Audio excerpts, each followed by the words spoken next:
Untuk aplikasi startup, ini formatnya sama semua.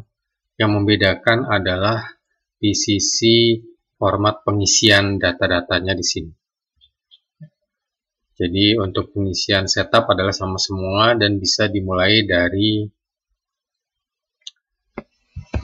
pengisian data ini, rencana usaha terlebih dahulu. Ini contohnya di sini saya ambil contoh yang marketplace produk ya.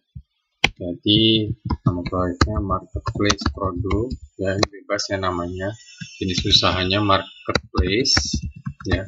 Contohnya marketplace ya, gampangnya adalah Tokopedia, Bukalapak, Shopee dan lain-lain. Produk utamanya ya produk fisik ya, ini sih bebas ya. Dan yang perlu diisi hanya 3 yang bagian atas saja, sedangkan bagian 3 berikutnya ini opsional. Di sini juga opsional, kecuali nama perusahaannya mungkin mau diisi PT Marketplace Simple ya. Oke, di bawahnya juga opsional. Nah, kemudian di sini untuk tanggal perhitungan usaha dan tampilan bulan di proposal. Kita lihat dulu tampilan di salah satu laporan. Di sini terlihat ini Januari, Februari, dan seterusnya, tapi 00 ini karena belum di setup. Jadi kita perlu mengisikan terlebih dahulu tampilan bulan di proposal. Ada 2 pilihan. Pilihan pertama adalah bulan 1, 2, 3, dan seterusnya. Dan kalau kita lihat di sini, itu akan muncul bulan 1, 2, dan 3. Pilihan ini akan membantu dalam membuat proyeksi awal. Kalau misalnya sudah ada data atau tanggal jelasnya, kita bisa mengganti ini dengan Januari, Februari, Maret, dan seterusnya. Dan kalau kita kembali ke sini akan terlihat kembali seperti semula. Kenapa? Karena kalau kita memilih ini untuk Januari, Februari, maka tanggal awal perhitungan usahanya perlu kita isi. Sebagai contoh di sini saya tulis 1 Mei 2021 ya. Saya mengisinya 1 Mei dalam format bahasa Inggris karena komputer saya setupnya adalah bahasa Inggris. Kalau kita enter, dia akan berubah secara otomatis menjadi bahasa Indonesia. Dan perhatikan di sini ya, dia formatnya adalah seperti ini. Dan kalau kita kembali ke bagian yang memunculkan data bulan ini juga akan muncul otomatis start mulai bulan Mei. Oke, kembali lagi di sini. Kalau kita menulisnya 1 Mei, apa yang terjadi? 2021. Kalau kita enter kan sama tampilannya, tapi perhatikan di sini ya, di bagian yang saya ujungnya mouse ini, dia tidak format tanggal tapi format teks. Dan kalau kita lihat ke bagian laba rugi, dia akan memunculkan error karena itu tadi, ini adalah formatnya teks, jadi tidak bisa dibaca oleh formulanya. Jadi kita akan menulisnya tetap 1 Mei 21.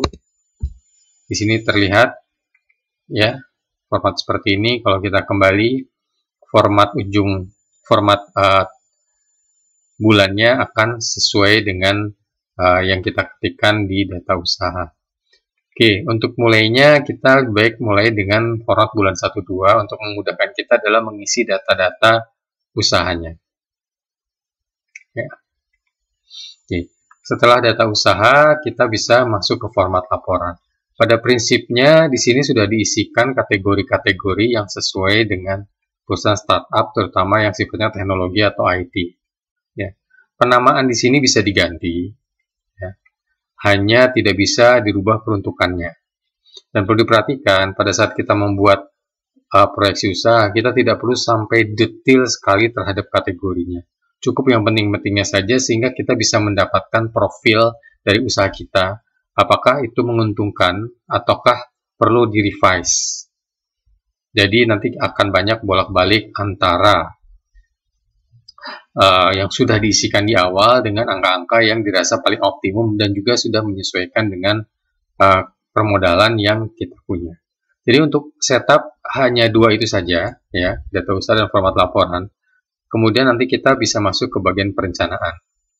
Oke, setelah dari setup ya, setupnya sama untuk semua perusahaan startup. Kita bisa melanjutkan ke bagian perencanaan. Perencanaan ini bisa dimulai dari bagian pendapatan. Di sini sudah disediakan template-nya untuk aplikasi bisnis plan untuk game developer ya, atau app developer sama aja. Jadi bisa diisikan, tapi bisa juga di customize sesuai dengan kebutuhan. Dalam artian, di sini bisa di-insert kalau memang misalnya setelah transaksi perlu ada item transaksi tambahan, bisa di-insert. Ini perhatikan insertnya adalah baris ya, jangan di dalam tabelnya. Bisa juga di-delete. Ya, ini kalau perlu tambahan. Kemudian ini kolom bulannya ini sudah diisi rumus, tapi rumusnya bisa dirubah atau ditambahkan rumus baru atau diisi manual. Ya, jadi angka di sini akan digunakan untuk perhitungan. Yang dibutuhkan nanti adalah transaksinya untuk dimasukkan ke laporan keuangan. Kalau bagian jumlah-jumlah total angka, itu angkanya hanya akan ada di sini. Itu sebabnya kenapa angka di sini bisa di customize untuk memunculkan pendapatan sesuai target bisnisnya. Kemudian di sini ada kolom yang bisa di-hide dan bisa ditampilkan kembali. Ini untuk mempermudah dalam menganalisa pendapatan dan pengeluaran. Ya. Dan jangan lupa di sini ada kategori laporan, kategori biaya variabel, dan ini harus diisi agar angka-angka yang diisikan di bagian bulan ini bisa muncul di laporan keuangannya. Oke, mungkin biar jelas kita mulai saja dari pertama. Ini asumsinya adalah game. Game itu biasa pendapatannya dari apakah itu one time purchase atau top up atau langganan, dan bisa juga dari iklan. Oke, asumsinya per bulan ada 20% kenaikan instalasi, dan asumsinya dimulai dari bulan pertama ada 3.000 instalasi, dan ini hanya mobile saja ya asumsinya. Atau kalau misalnya kurang banyak ya 10.000. Ya ini bebas angkanya mulai dari berapa, dan ini juga kalau misalnya monthly growth-nya dirasa ini kan linear, tapi kalau misalnya ternyata tahun pertama 20%, tahun kedua naik misalnya 40%, tahun ketiga ada penurunan lagi 20%, silahkan dirubah langsung di bulannya, dibuat rumusnya sendiri. Ya, karena variasinya terlalu banyak kalau saya coba buatkan di depan. Jadi silahkan aja dirubah di isian bulanan ini. Ya. Oke, kemudian ini install, kemudian uninstall. Anggap saja setiap user itu, jadi dari yang install tuh ada yang uninstall, jumlahnya 1%. Nanti ini data ini bisa dilihat sebenarnya di Google Play Store, di Google Developer-nya, di dashboard-nya, atau di dashboard-nya App Store, ya bisa dilihat. Jadi bisa ketahuan angka realnya. Ini adalah proyeksinya. Dan bisa disamakan, kalau sudah punya aplikasi sebelumnya bisa disamakan. Ya. Kemudian asumsi, ini one time, ada berapa user yang kira-kira memberikan one time, misalnya 5%. Kemudian ada top up user 20%, yang langganan bulanan misalnya 2%. Kemudian clickable ads ya 2%. Nah, ini pendapatannya yang one time bisa diisikan berapa nih? Ini kebetulan bahasa Indonesia, jadi mungkin dikonversikan dulu ke nilai rupiah ya. Jadi misalnya sekali pembelian 25.000.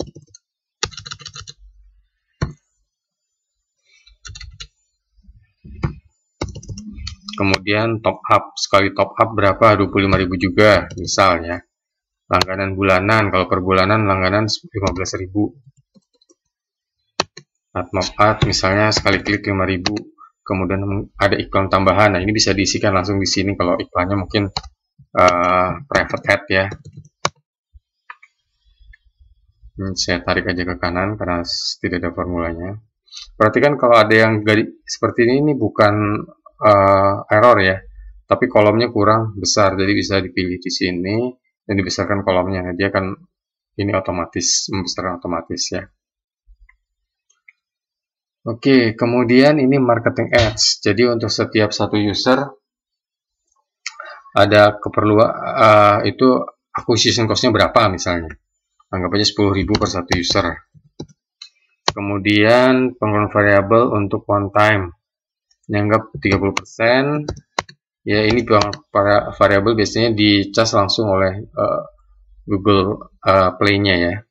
Jadi kalau kita lihat di sini, ini pendapatannya kurang lebih ini ya. Oke. Apakah ini realistis? Itu yang harus dirubah makanya. Jadi ini saya hanya memberikan contohnya saja. Dan ini adalah pengeluarannya. Ya. Kalau sementara kita lihat di sini di penerimaan pengeluaran, nah ini angkanya belum muncul karena kategorinya belum di-set. Jadi harus di-set dulu kategorinya. Kita buka lagi. Nah, set kategori itu adalah di bagian ini. Ini pendapatan one time. Ini top up. Ini subscription. Ini bisa dirubah di format laporan keuangan ya. Ini bukan one time purchase. Ini iklan. Ini iklan. Oke. Ya, penamaan bisa dirubah di format laporan keuangan. Di sini. Oke, kembali ke pendapatan. Ini biayanya. Ini biaya akuisisi. Kemudian in-app.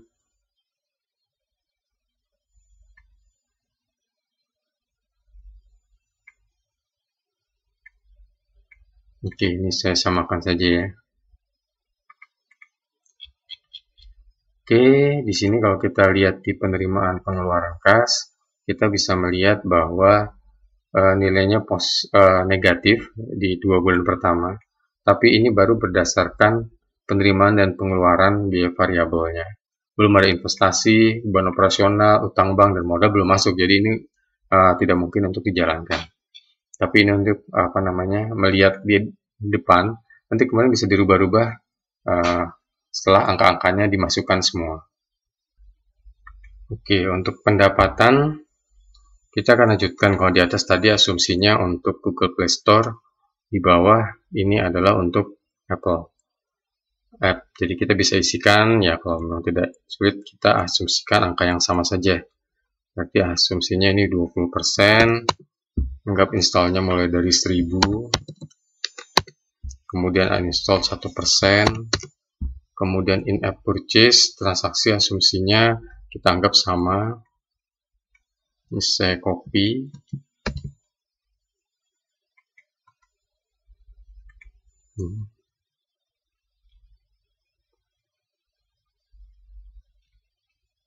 Oh sorry, saya mengkopinya harusnya ini. Oke, ini saya copy dulu.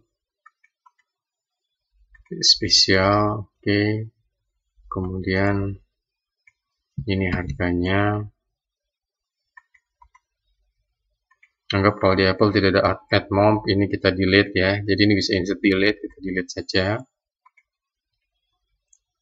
Jadi ini private add, kalau memang tidak ada bisa dikosongkan, sehingga sudah ada angka total adalah sekian. Variabelnya kita bisa isikan nilai yang sama juga.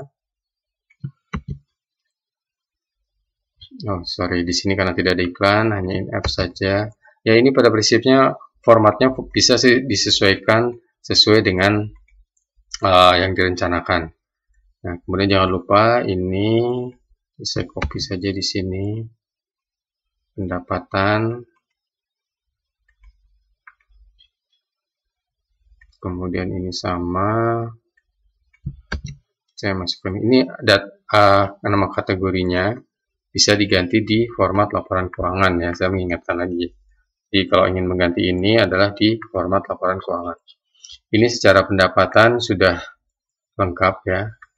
Jadi kalau kita lihat sudah muncul pendapatannya. Nah, kemudian kita bisa lanjutkan ke investasi aset di sini untuk mengisikan pembelian aset yang akan kita beli.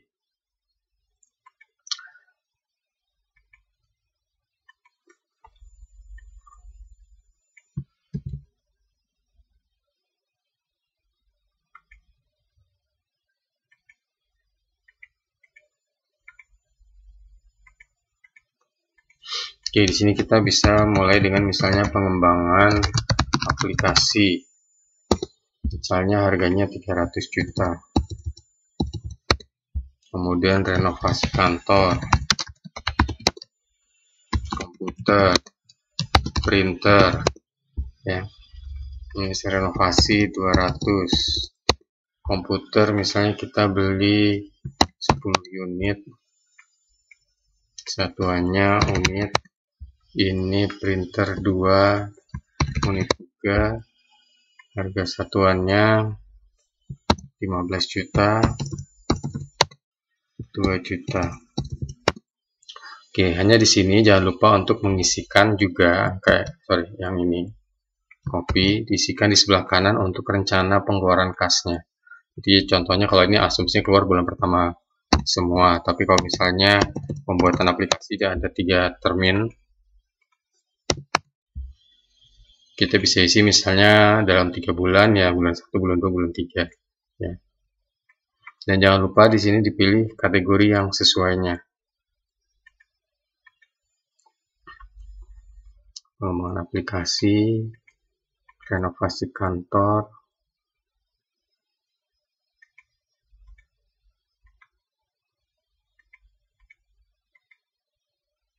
Oke, secara kategori ini bebas ya. Jadi bisa ditentukan, namanya sendiri juga bisa dirubah di format laporan, dan kategori bisa disesuaikan dengan yang sesuai saja. Jadi kalau di pajak ada list kategorinya, tapi untuk pembuatan rencana saya pikir belum perlu untuk menyesuaikan 100% dengan yang ada di format pajak, kecuali nanti pembuatan laporannya. Oke, jadi kalau kita lihat di pendapatan ini sudah, bukan pendapatan, di penerimaan dan pengeluaran kas, ini sudah muncul data investasinya. Selanjutnya kita akan ke investasi non aset. Yang dimaksud non aset ini adalah sama dengan beban operasional sebenarnya. Hanya saja pembayarannya tidak per bulan, tapi pembayarannya digabung. Sebagai contoh, sewa tempat itu bisa per 12 bulan, kemudian bayar hosting. Jadi beban operasional yang memang dibayarnya di muka, di depan, itu bisa dimasukkan di sini. Ini saya untuk mempercepat, saya mengcopy saja dari yang sudah ada.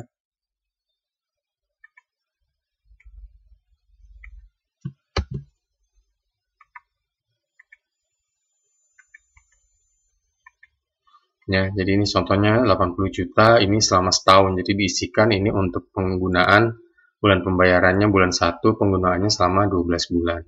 Jadi sehingga kita bisa menghitung angka per bulannya, kebutuhannya ada sekian. Karena angka ini akan masuk ke laporan laba rugi. Setelah itu di sini sewa tempat, ya, ini kategorinya agar bisa muncul. Ini servers dan hosting. Ini saya masukkan di sini saja. Ini asumsi, dalam artian kalau ternyata ini sepertinya mau saya masukkan menjadi aset juga, bagaimana, apakah bisa? Sebenarnya tidak ada masalah karena tidak ada aturan yang membuat ini tidak menjadi aset. Tapi kita lebih melihat peruntukannya, ini akan dimasukkan sebagai biaya habis atau biaya yang memang ada nilainya di akhir penggunaan. Kalau memang tidak ada nilainya dan biaya habis, ya akan lebih cocok ditaruhnya di sini. Setelah itu kita bisa ke pengeluaran, ya. Ini juga sama, kita bisa masukkan, saya copy saja data yang sudah ada.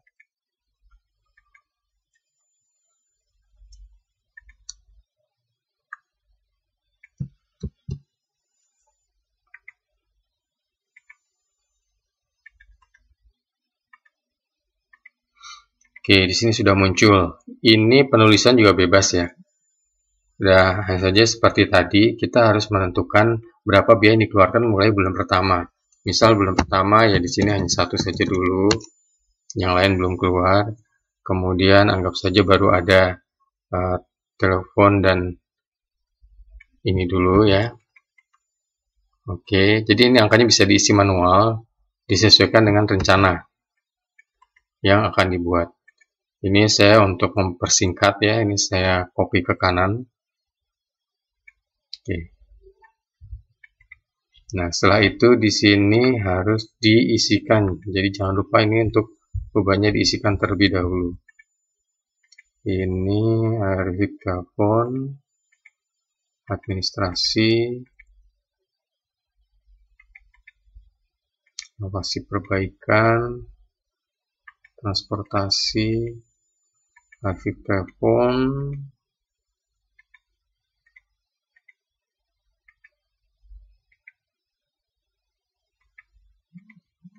pengembangan usaha. Ya, oke. Ini pada dasarnya kalau kita lihat cara penerimaan pengeluaran kas, angkanya sudah muncul. Dan sepertinya kalau dilihat di sini tidak terlalu besar ya kebutuhan budgetnya untuk satu aplikasi. Hanya membutuhkan investasi sekian untuk mendapatkan, jadi untuk mendapatkan sampai 76, laba 5 tahun 119 triliun. Nah ini yang sepertinya agak sulit ya.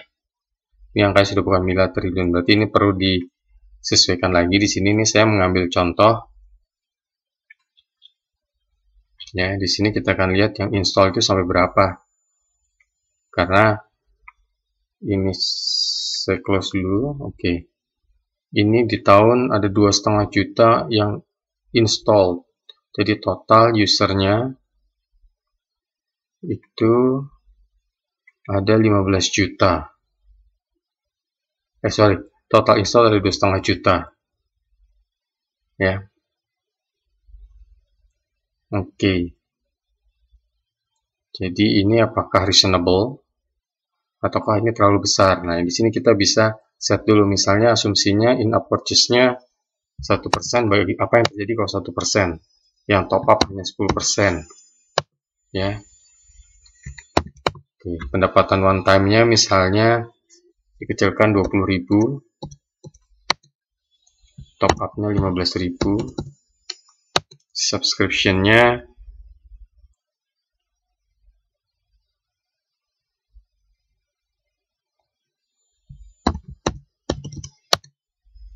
Oke, di sini saja sudah terdapat total di tahun kelima ini ya. Jadi setelah sebelumnya di tahun ketiga hanya sekian, 300 miliar, kemudian menjadi triliun. Dan ini harus disesuaikan. Artinya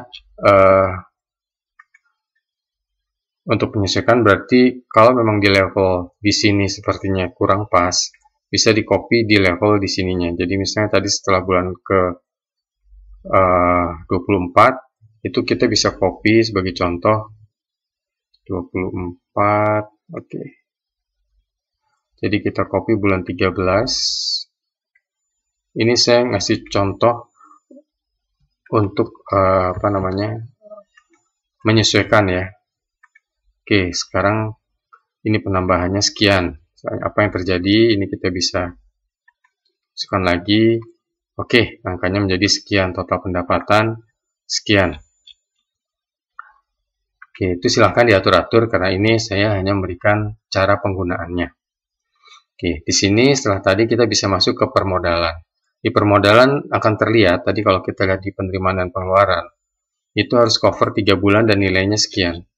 Jadi kalau kita lihat di permodalan, ini nilainya kurangnya sekian.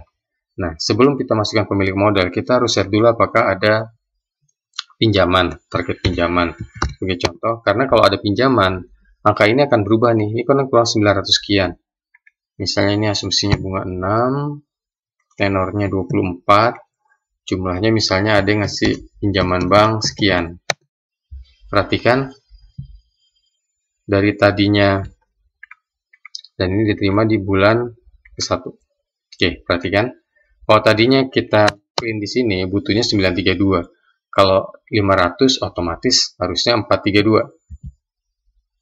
Jadi 476, kenapa? Karena di bagian penerimaan dan pengeluaran di sini ada tambahan pengembalian utang bank dan beban bunga bank. Dan ini akan bertambah kalau memang covernya lebih dari 3 bulan. Oke, kembali ke permodalan. Jadi sehingga kita bisa tentukan sekarang kalau sudah ada pinjaman di sini kekurangannya adalah sekian. Ini jumlahnya misalnya 250. Ini sisanya 226, 74, 5, 8, 90. Diterimanya anggap di bulan 1, bulan 1. Oke. Jadi ini sudah 0. Kita akan lihat, kalau kita lihat ke arus kas bulanan, akan terlihat nanti di bagian paling bawah bulan ketiga itu 0, karena akan mengejar untuk cover negatif hingga 3 bulan. Oke, kalau ini sudah, berarti kita akan bisa melihat di laba ruginya. Ini positif mulai dari tahun pertama. Ya. Jadi di sini bisa dilihat kalau mau dicetak, kita bisa ke bagian ringkasan eksekutif. Ini bukan error tadi ya, ini kolomnya kurang besar. Ya. Oke, kemudian tahun pertama juga terlihat juga ada grafiknya, dan ini kalau dicetak bisa menggunakan menu cetak yang ada di Excel. Ini bisa dirapikan terlebih dahulu. Jadi kolom-kolom yang kosong. Jadi mungkin saya akan sama juga, ini juga sudah disediakan untuk dicetak. Jadi kolom-kolom yang kosong ini bisa di-hide ya. Jangan di-delete tapi bisa di-hide. Jadi nanti kalau diperlukan bisa di-unhide lagi. Jadi ini untuk membuat pencetakannya lebih baik, lebih bagus kelihatannya seperti ini terlihatnya. Jadi kosong-kosongnya sudah dihilangkan. Jadi disiapkan 1, 2, 3 bisa dicetak, termasuk proyeksi laba rugi bulanan. Ini juga sudah bisa dicetak proyeksi tahunan.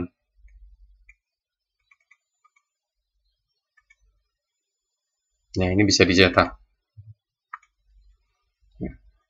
Kemudian ini ada analisa kelayakan usaha. Ini kalau paham keuangan bisa digunakan untuk menganalisa atau parameter. Biasanya investor suka melihat parameter-parameter di sini untuk melihat apakah bisnisnya bagus untuk diinvestasikan dana tambahan. Oke, selain itu di sini juga disediakan modul untuk mengisi laporan. Jadi kalau sudah ada laporan tahunan bisa diisikan di sini. Jadi laba rugi bulanan, arus kas bulanan, neraca tahunan, dan ekuitas. Ini bisa diisi angka-angkanya berdasarkan laporannya untuk kalau mau dilihat perbandingan antara realisasi dan proyeksinya.